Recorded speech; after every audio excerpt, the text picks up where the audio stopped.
Olhe para cima. Numa noite límpida, longe das luzes da cidade, o céu dá um espetáculo. Um rio de estrelas derrama-se pela escuridão. Chamamos-lhe Via Láctea, a nossa galáxia. Desde que somos humanos, temos olhado para esse abismo cintilante. O céu noturno apela a algo profundo dentro de nós, despertando um sentimento de admiração. Esta curiosidade cósmica está entrelaçada no nosso ADN. Estas foram as nossas primeiras tentativas de dar sentido ao universo, de encontrar o nosso lugar nele. Essa antiga maravilha só se tem fortalecido com o conhecimento. Haverá algum desses planetas parecido com a Terra? Estaremos sozinhos neste vasto oceano cósmico? O sonho de alcançar as estrelas é um dos mais antigos e poderosos sonhos da humanidade. E no último século, demos os nossos primeiros passos para fora do nosso mundo. Durante a maior parte da história humana, a Terra era o universo inteiro. Parecia imensa. Em 1990, a Voyager 1 virou a sua câmera para uma última olhadela. Daquela distância, tirou uma fotografia da nossa casa. A Terra é apenas um minúsculo ponto de luz, um único pixel suspenso num raio de sol. O astrônomo Carl Sagan chamou-lhe um ponto azul pálido. Mostrou-nos o quão pequeno e frágil o nosso mundo realmente é. Neste minúsculo ponto, todas as pessoas que alguma vez conheceu viveram as suas vidas. Aconteceu mesmo ali, numa partícula de pó a flutuar na imensidão do espaço. Ver o nosso mundo desta forma dá-nos um sentido de humildade e responsabilidade. Esta é a nossa única casa. Somos todos passageiros neste pequeno mundo azul. Viram um mundo sem fronteiras.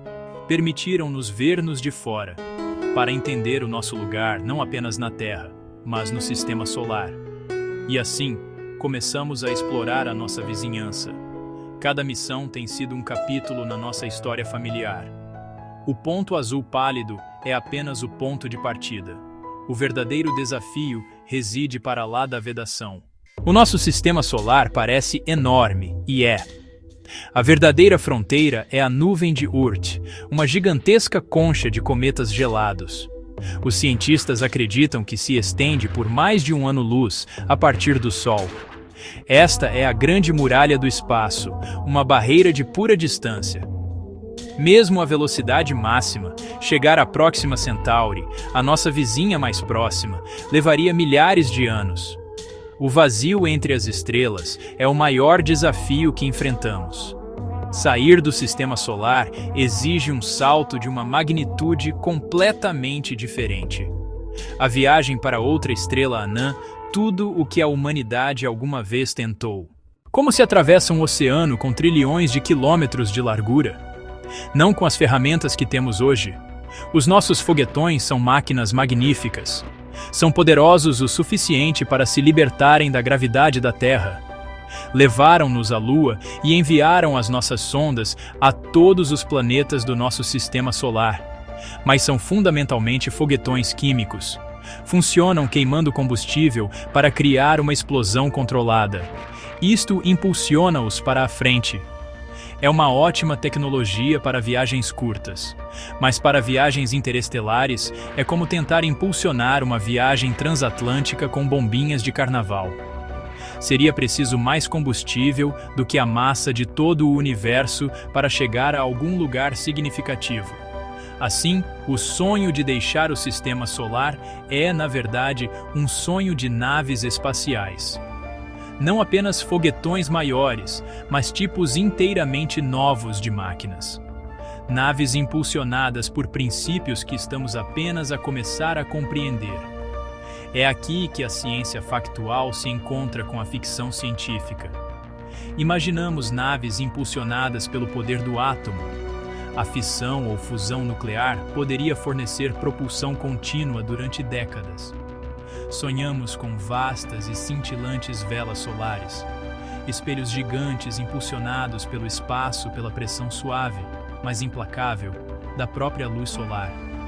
Ou talvez ideias ainda mais exóticas, como recolher hidrogênio interestelar para alimentar um motor de fusão enquanto se viaja.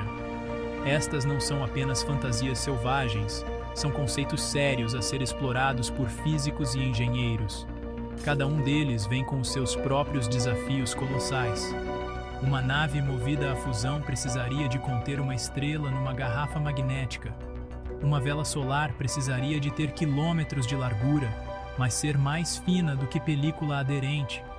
Um motor de antimatéria, o mais poderoso de todos, exigiria que produzíssemos e armazenássemos a substância mais volátil que se conhece. Construir qualquer uma destas seria o projeto de engenharia mais complexo na história da humanidade. Exigiria avanços na ciência dos materiais, produção de energia e robótica. Mas o sonho persiste, porque é mais do que apenas tecnologia, é sobre o futuro da nossa espécie. Sabemos que as estrelas não são eternas.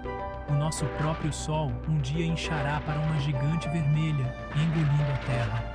A vida neste planeta tem um prazo. Muito antes disso acontecer, outros perigos cósmicos poderiam ameaçar a nossa existência. Um impacto de asteroide, uma supernova próxima, espalharmos-nos por outros sistemas estelares pode ser a nossa única estratégia de sobrevivência a longo prazo. O sonho de naves espaciais é o sonho de nos tornarmos uma espécie multiplanetária e depois multiestelar. É um sonho de assegurar um futuro para a humanidade entre as estrelas. A nossa jornada começou não com um salto gigante, mas com uma série de pequenos passos metálicos. Antes de enviarmos humanos, enviamos os nossos representantes. Construímos robôs, exploradores robustos e brilhantes, concebidos para suportar as duras realidades do espaço. Estes eram os nossos olhos, os nossos ouvidos e as nossas mãos em mundos demasiado distantes e perigosos para visitarmos pessoalmente. Eles foram os nossos pioneiros. A primeira geração de exploração espacial foi uma era de máquinas. Eles levaram a nossa curiosidade em circuitos e a nossa ambição nas suas antenas.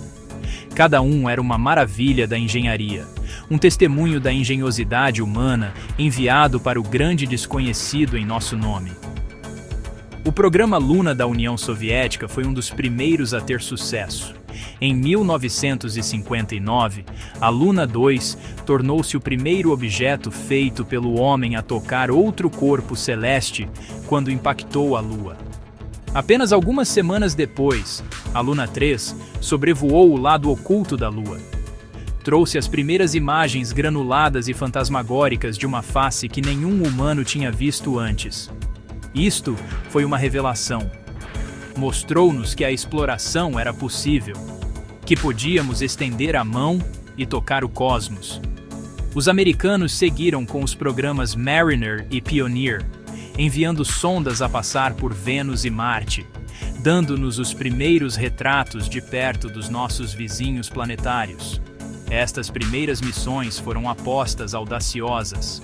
Estávamos a aprender à medida que avançávamos. A ciência dos foguetões era nova. A comunicação a milhões de quilômetros era um desafio colossal. Muitas missões falharam. Explodiram na plataforma de lançamento, desviaram-se do curso ou simplesmente silenciaram, perdidas para sempre no vazio. Mas com cada falha, aprendemos algo vital. Com cada sucesso, a nossa imagem do sistema solar tornou-se mais nítida. Descobrimos que Vênus era uma estufa infernal, com a sua superfície quente o suficiente para derreter chumbo. Vimos que Marte era um deserto empoeirado e craterado com calotas polares, um mundo que parecia tentadoramente familiar. Estes pioneiros robóticos abriram caminho para tudo o que se seguiu. Foram os batedores enviados para mapear o território, mediram a radiação, analisaram atmosferas e fotografaram superfícies. Disseram-nos onde era seguro ir e que perigos esperar. Eram mais do que simples máquinas. Eram extensões dos nossos próprios sentidos, expandindo os limites da experiência humana. Responderam a perguntas antigas e, ao fazê-lo, deram-nos um novo conjunto de perguntas para fazer. A era da exploração robótica tinha começado e o nosso sistema solar estava lentamente a revelar os seus segredos. No final dos anos 70, um raro alinhamento planetário tornou possível uma grande volta. As naves espaciais podiam usar a gravidade de cada planeta para serem impulsionadas para o próximo. A NASA construiu as Voyager 1 e 2. Lançadas em 1977, redefiniram a nossa compreensão do sistema solar exterior. A Voyager 1 passou por Júpiter em 1979, enviando imagens deslumbrantes, revelando um sistema dinâmico e geologicamente ativo. Em seguida, os magníficos anéis de Saturno foram revelados em detalhe íntimo. A Voyager 2 deu-nos os nossos primeiros planos aproximados de Urano e Neptuno. Agora, são os nossos mensageiros mais distantes, viajando pelo espaço interestelar. De todos os planetas do nosso sistema solar, um captou a nossa imaginação mais do que qualquer outro. Marte, o planeta vermelho. Há muito que tem sido o tema das nossas histórias, dos nossos medos e das nossas esperanças. Desde os marcianos invasores de H.G. Wells até aos nossos sonhos modernos de colonização, Marte tem um lugar especial na nossa cultura. É o único mundo, além do nosso, que parece, pelo menos à superfície, algo hospitaleiro. Tem um dia que é aproximadamente do mesmo comprimento que o nosso. Tem estações, tem calotas polares. Parece um mundo irmão, um lugar que um dia poderemos chamar de segunda casa. A nossa exploração robótica de Marte tem sido uma longa e dramática história. Tem sido preenchida com sucessos de tirar o fôlego e falhas esmagadoras. A primeira passagem bem-sucedida foi a Mariner 4 da NASA, em 1965, que nos mostrou uma superfície craterada, semelhante à da Lua. Depois, em 1976, os módulos de aterragem Viking tocaram o solo. Foram os primeiros a realizar experiências no solo marciano, procurando sinais de vida. Os resultados foram ambíguos, tentadores, mas, em última análise, inconclusivos. Durante décadas, enviamos orbitadores para mapear o planeta do espaço, construindo uma imagem detalhada da sua geografia e geologia. Encontramos evidências de antigos leitos de rios, deltas e vastos oceanos. A era moderna da exploração de Marte é a dos rovers. Estes geólogos com rodas têm sido os nossos pés no terreno. O Spirit e o Opportunity, os rovers gêmeos que aterraram em 2004, foram projetados para durar 90 dias. O Opportunity continuou a explorar por quase 15 anos, um testemunho do seu design robusto. Encontraram provas definitivas de que água líquida fluiu livremente na superfície marciana. Depois veio o Curiosity, um laboratório científico móvel do tamanho de um carro. Aterrou em 2012 e tem estado a subir o Monte Sharp desde então, analisando camadas de rocha que contam a história do clima em mudança de Marte ao longo de milhares de milhões de anos. Hoje, rovers como o Perseverance estão a dar o próximo passo. O Perseverance não está apenas a estudar o ambiente passado de Marte, está ativamente à procura de sinais de vida microbiana antiga. Está a perfurar amostras de rochas e a deixá-las em depósitos na superfície. O plano é que uma futura missão recolha estas amostras e as traga de volta à Terra. Isto seria uma conquista monumental. Pela primeira vez, teríamos pedaços de outro planeta nos nossos laboratórios, onde poderíamos analisá-los com os nossos instrumentos mais poderosos. A procura de vida em Marte é uma das grandes missões científicas do nosso tempo. Embora grande parte do nosso foco tenha sido nos planetas, os nossos primeiros passos também nos levaram aos corpos menores e mais estranhos que povoam o nosso sistema solar. Enviamos missões a asteroides e cometas. Estes não são apenas pedaços de rocha e gelo, são cápsulas do tempo, são restos intocados da formação do nosso sistema solar, há 4.600 milhões de anos. Ao estudá-los, podemos aprender sobre os ingredientes brutos que se juntaram para formar a Terra e os outros planetas. Eles contêm pistas sobre a própria origem do nosso mundo e talvez até a origem da água e da própria vida. Missões como a Hayabusa do Japão e a Osiris-Rex da NASA realizaram feitos incríveis. Viajaram durante anos para alcançar pequenos asteroides a milhões de quilômetros de distância. Orbitaram estes corpos pequenos e de forma irregular.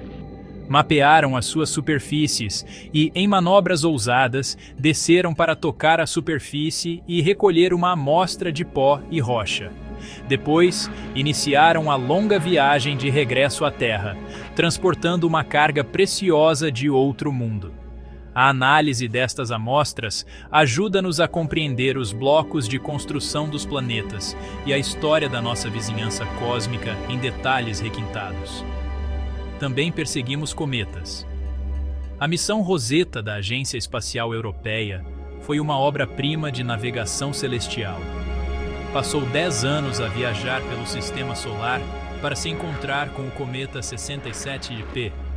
Orbitou o cometa durante 2 anos, enquanto este viajava em direção ao Sol. Chegou a lançar uma pequena sonda, a Philae, para aterrar no núcleo gelado do cometa. A Rosetta observou o calor do Sol transformar o gelo do cometa em gás, criando a bela cauda que vemos da Terra. A missão deu-nos uma visão sem precedentes e em close-up de uma destas bolas de neve sujas, como são por vezes chamadas. Estas missões aos pequenos corpos, juntamente com as sondas Voyager, que agora estão a sair da influência do Sol, representam as nossas primeiras tentativas de espreitar para lá da vedação planetária. Elas estão a ultrapassar os limites do que pensávamos ser possível. Mostraram-nos que o Sistema Solar é um lugar agitado, diverso e antigo, mas também reforçaram o quão grande ele é. Cada missão tem sido um empreendimento de vários anos, por vezes décadas. São os nossos primeiros e hesitantes passos no oceano cósmico, mas a costa do espaço interestelar ainda está a uma distância imensa. Exploramos o nosso quintal, mas a verdadeira vastidão selvagem está à nossa espera. A primeira barreira que enfrentamos é a distância. O espaço não segue as nossas regras. A Voyager. Está agora a mais de 24 mil milhões de quilômetros de casa. Na verdade, mal molhamos os pés no oceano cósmico. Vamos encolher o Sistema Solar até o tamanho de uma moeda de 20 cêntimos, a Voyager. Teria viajado um pouco para lá da borda da moeda. Nesta escala, a estrela mais próxima é outra moeda de 20 cêntimos, localizada a 2 campos de futebol de distância. Esta é a tirania da distância.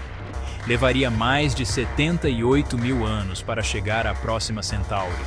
Qualquer missão interestelar deve ser completamente autônoma. Este isolamento é um obstáculo psicológico e de engenharia tão grande quanto o próprio fosso físico. Se a distância é o problema, então a velocidade deve ser a solução. O universo, no entanto, tem algo a dizer sobre isso. Existe um limite de velocidade cósmico, a velocidade da luz. Nada com massa pode alguma vez alcançá-la. Isto não é uma limitação tecnológica. É uma regra fundamental, tecida no próprio espaço-tempo. Esta lei foi descoberta por Albert Einstein. Este limite de velocidade cósmico é a segunda grande barreira para as estrelas. A velocidade da luz é tragicamente lenta numa escala cósmica. Este limite de velocidade tem outra estranha consequência. O tempo em si é relativo. Portanto, não conseguimos atingir a velocidade da luz, mas talvez consigamos chegar perto. Digamos que o nosso objetivo seja uns modestos 10% da velocidade da luz. Isso ainda é incrivelmente rápido, cerca de 30 mil quilômetros por segundo. Levaria uma sonda até próxima Centauri em cerca de 43 anos, o que é, digamos, um período de tempo razoável para uma missão robótica. Mas o que seria preciso para levar uma nave estelar a essa velocidade? A resposta é energia. Uma quantidade de energia tão estupenda que faz com que todo o consumo de energia da civilização humana pareça um pequeno piscar de olhos. Esta é a terceira grande barreira, a montanha de energia que devemos escalar para sequer começar a viagem. Consideremos a física. A energia de um objeto em movimento é a sua energia cinética. A fórmula é simples, mas os números que ela produz são assombrosos. Acelerar uma nave do tamanho de um grande porta-aviões para apenas 10% da velocidade da luz exigiria mais energia do que o mundo inteiro consome atualmente num ano. E isso é apenas para atingir a velocidade. Seria então preciso uma quantidade igual de energia para a desacelerar quando chegasse ao seu destino, a menos que queira que a sua dispendiosa nave estelar simplesmente passe pelo sistema-alvo a uma velocidade incrível. Os requisitos de energia são simplesmente astronômicos. Onde poderíamos obter tanta energia? Os foguetões químicos que usamos hoje nem sequer estão na corrida. Queimar combustível químico é fantasticamente ineficiente para viagens interestelares. Como vimos, seria preciso mais combustível do que existe no universo conhecido. Temos de procurar fontes que sejam milhões de vezes mais potentes. Isto leva-nos à energia nuclear. Aproveitar o poder do átomo através da fissão ou fusão é o primeiro passo plausível para subir a montanha da energia. Mesmo assim, os desafios de engenharia são imensos. Um foguetão de fusão seria essencialmente uma bomba de hidrogênio controlada, aproveitando o poder de uma estrela numa máquina. Esta colossal necessidade de energia não é apenas um problema técnico, é um problema civilizacional. Desenvolver e construir uma fonte de energia capaz de lançar uma nave estelar seria o maior e mais caro projeto da história humana, por muitas ordens de grandeza. Exigiria um esforço global, sustentado ao longo de gerações. Significaria reorientar fundamentalmente as nossas economias e as nossas prioridades para um único e distante objetivo. Somos nós, como espécie, capazes de tal foco unificado e de longo prazo? A barreira energética é tanto um teste à nossa vontade social e política, quanto um teste à nossa destreza científica. Digamos que resolvemos os problemas da distância, velocidade e energia. A nossa nave estelar está agora a rasgar o vazio a uma fração significativa da velocidade da luz. A viagem está em curso. Mas agora surge um novo perigo, subtil, mas mortal. O espaço interestelar não é perfeitamente vazio. Está preenchido com uma fina sopa de gás, poeira e micrometeoroides. Para nós, na Terra, este meio interestelar é praticamente um vácuo perfeito. Mas para uma nave que viaja a velocidades relativistas, torna-se um campo minado mortal. Esta é a quarta barreira, um universo que atira de volta. Pensemos novamente na física. O poder destrutivo de um impacto depende do quadrado da velocidade. Quando se está a mover a 10 ou 20% da velocidade da luz, até a mais ínfima partícula de pó se torna um projétil letal. Um grão de areia, pesando menos de 1 grama, atingiria a nave com a energia explosiva de 1 tonelada de TNT. Um calhau impactaria com a força de uma pequena bomba atômica. A nave seria constantemente bombardeada por estas pequenas balas de hipervelocidade. Sem alguma forma de proteção, o casco seria corroído, os sensores seriam destruídos e, eventualmente, a nave seria desfeita. Isto significa que qualquer nave interestelar precisa de um escudo. Mas que tipo de escudo consegue resistir a tal ataque? Uma placa de armadura grossa seria demasiado pesada. A energia necessária para acelerar essa massa extra seria enorme. O próprio escudo seria corroído com o tempo. Talvez um escudo magnético possa ser usado para desviar partículas de gás carregadas. Mas grãos de pó neutros passariam diretamente. Alguns propuseram um escudo de pó, uma espessa nuvem de partículas ou uma folha de material empurrada muito à frente da nave para absorver os impactos iniciais. Mas a engenharia é alucinante. O problema agrava-se ainda mais à medida que se acelera. Quanto mais rápido se viaja, mais frequentes e mais energéticos se tornam os impactos. Isto cria um ciclo vicioso.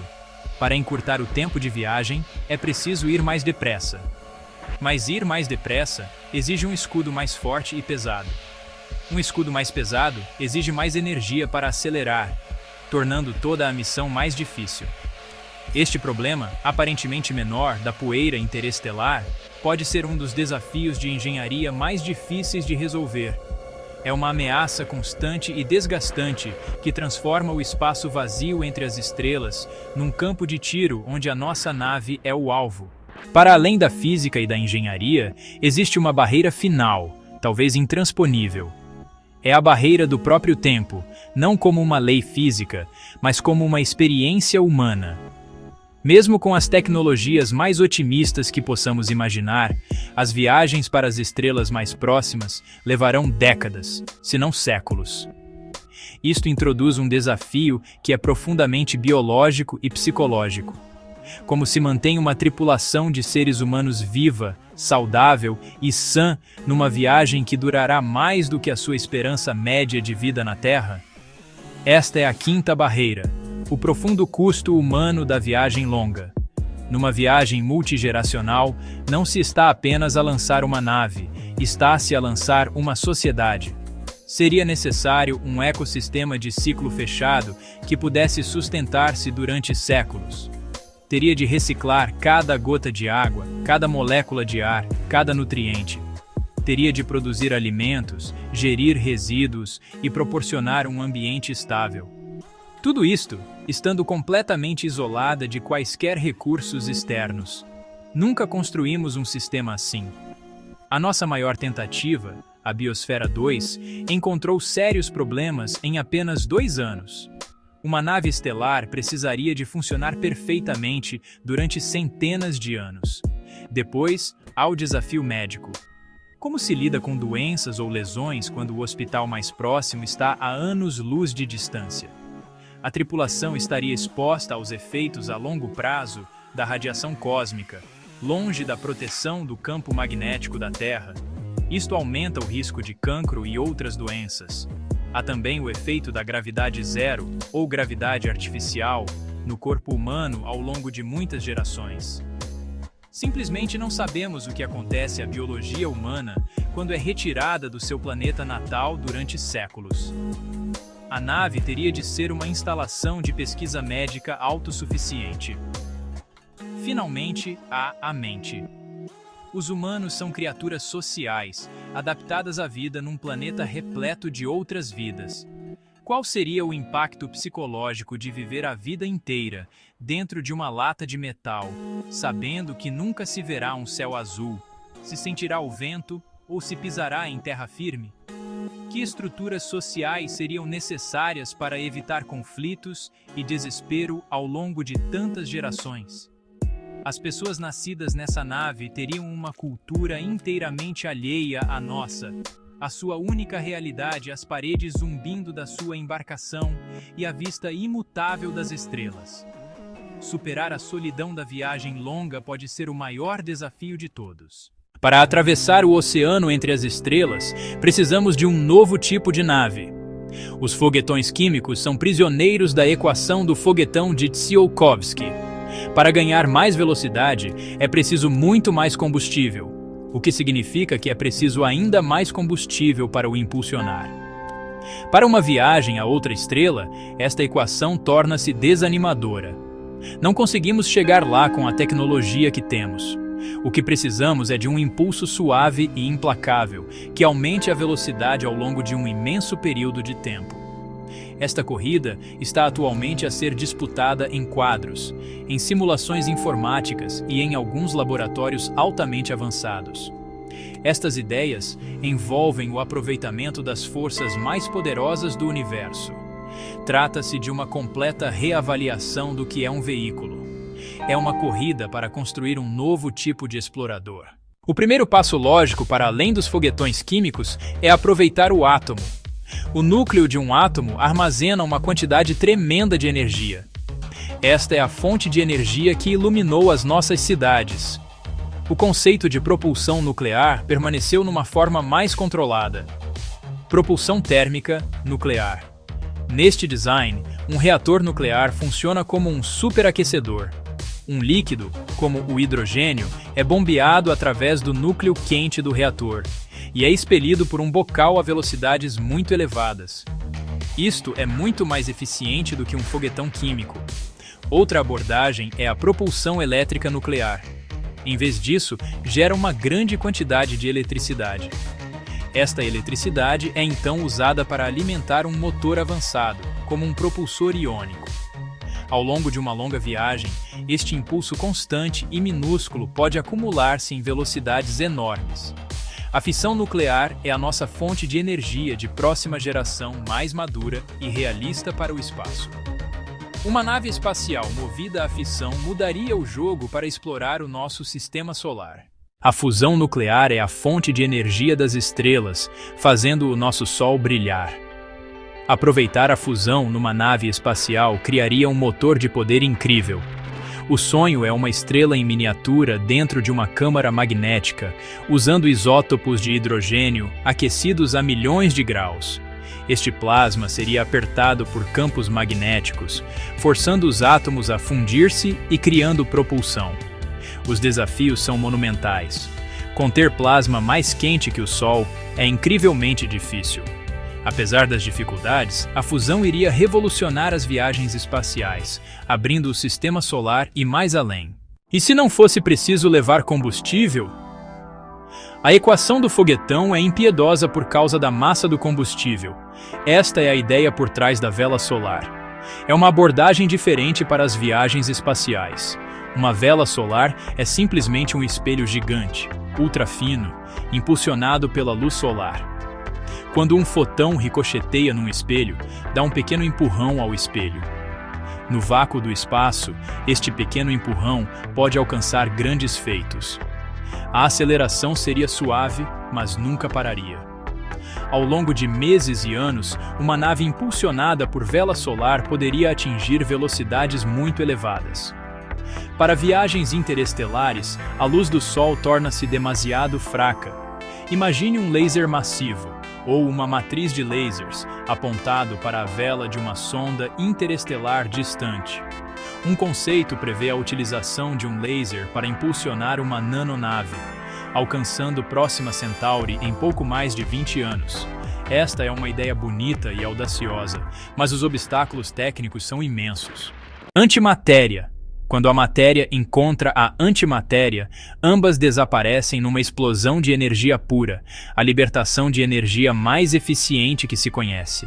Apenas alguns gramas poderiam, em teoria, impulsionar uma nave estelar até as estrelas mais próximas, atingindo velocidades próximas à da luz. Mas há dois desafios colossais. Produzir antimatéria é fantasticamente ineficaz e caro. E armazená-la em segurança é quase impossível. A tecnologia atual só consegue criar e conter quantidades minúsculas por breves momentos. Até que revolucionemos tanto a produção quanto o armazenamento, a antimatéria permanece um sonho distante. O combustível derradeiro da física, sempre fora do nosso alcance. A galáxia espera, mas também as leis da natureza. Mesmo com a nave estelar perfeita, o corpo humano é o elo mais fraco da missão. A gravidade zero enfraquece os músculos e os ossos. A radiação cósmica bombardeia o ADN, aumentando os riscos de cancro. A gravidade artificial e um forte escudo são essenciais, mas adicionam uma complexidade e massa imensas. Os efeitos a longo prazo na saúde, na imunidade, nos sentidos e até na biologia básica ainda são desconhecidos. A tripulação deve ser composta por médicos, engenheiros e pioneiros, preparados para emergências médicas longe da Terra. Antes de enviarmos humanos para as estrelas, devemos aprender a manter os nossos frágeis corpos vivos no vazio. O maior desafio de engenharia podemos ser nós próprios. Uma nave estelar tem de ser um mundo autossustentável, reciclando cada gota de água, cada respiração, cada pedaço de lixo. As plantas forneceriam oxigênio e alimento, criando um ecossistema em miniatura. Mas construir uma biosfera estável e de ciclo fechado é muito mais difícil do que parece. As experiências de biosfera na Terra debateram-se com perda de oxigênio, picos de CO2 e colapso do ecossistema.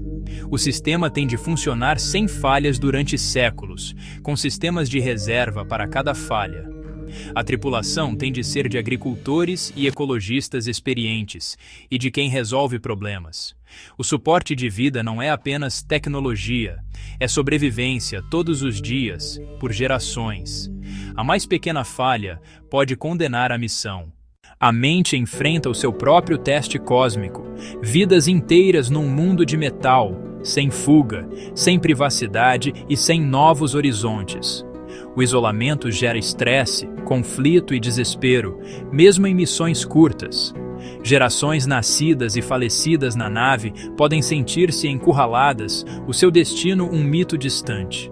Manter o moral, o propósito e a comunidade é tão vital quanto o ar ou a água. A tripulação deve ser resiliente, adaptável e unida por uma missão partilhada. No fim, a maior jornada não é apenas através do espaço, mas dentro da mente humana. Não enviamos apenas corpos, mas esperanças e sonhos para o vazio. Uma nave geracional é uma sociedade numa garrafa. Regras, governação e cultura têm de evoluir para sobreviver. A estabilidade é essencial. O conflito pode condenar todos. A população deve ser gerida, as liberdades equilibradas com a sobrevivência. Ao longo de séculos, novas tradições e identidades emergirão, moldadas pelo mundo único da nave. A missão é um teste para saber se a humanidade consegue construir uma sociedade pacífica e resiliente do zero. As pessoas que chegarem serão um novo ramo da humanidade, forjadas pela própria jornada. A maior incerteza não é a tecnologia, mas a sociedade que criamos. Hoje, o sonho da viagem interestelar enfrenta barreiras imensas: a distância, a energia, a biologia e a própria sociedade. Faltam-nos os motores, os ecossistemas e a experiência.